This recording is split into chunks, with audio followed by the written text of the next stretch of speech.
So I'm going to turn it over to Lauren Mitchell. She's the director of the Workforce Engagement and Belonging Office here on campus. And Lauren, I will turn it over to you. Thanks, Nisha. Thank you for having me. And thanks everybody for attending today.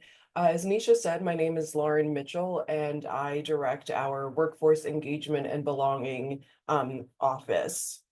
Let's see, can I advance my own slides?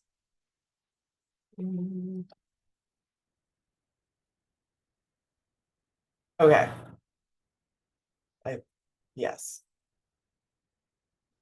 Ooh. All right, I guess Diane's not the only one who's still having Zoom issues. Okay, so I am an office of one, but I do work very closely with Diane Klotz, who's my boss, and Nisha, who is just a great colleague of mine.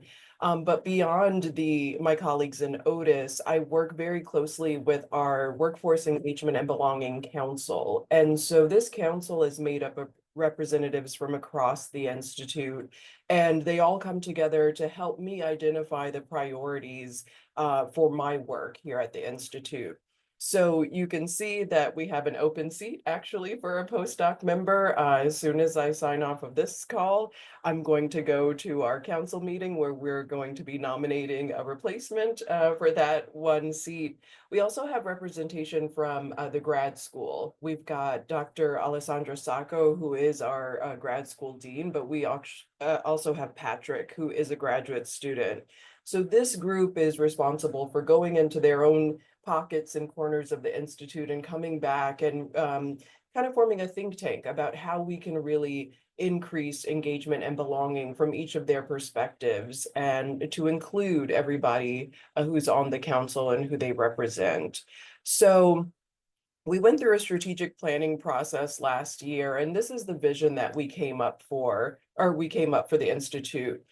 So we want to be a model of how an independent research institute empowers all of its members to thrive and contribute their unique perspectives and talents. And how we think we can do that is by developing a faculty body that is broadly representative of a lot of expertise and backgrounds.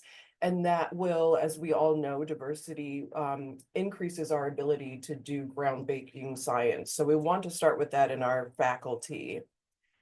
We also want to have very strong and impactful pathway programs. Pathway meaning some of our high school internship programs. We are going to be building out some undergraduate internship programs. We have a really cool LEAP program. It is lab experience as pathway to grad school, and that is our post-baccalaureate internship program. So we want to have these impactful pathway programs that go all the way from high school up through the postdoc and junior faculty phases that prepare people from all walks of life for a successful education and career in biomedical sciences. Let's see, I've got two more of these animations.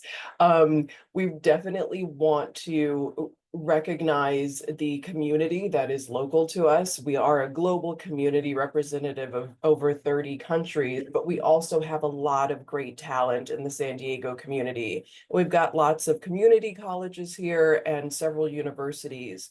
So we really want the people of San Diego to recognize Sanford Burnham Prebys as a place that they are all welcome and where they can engage with science and explore biomedical careers.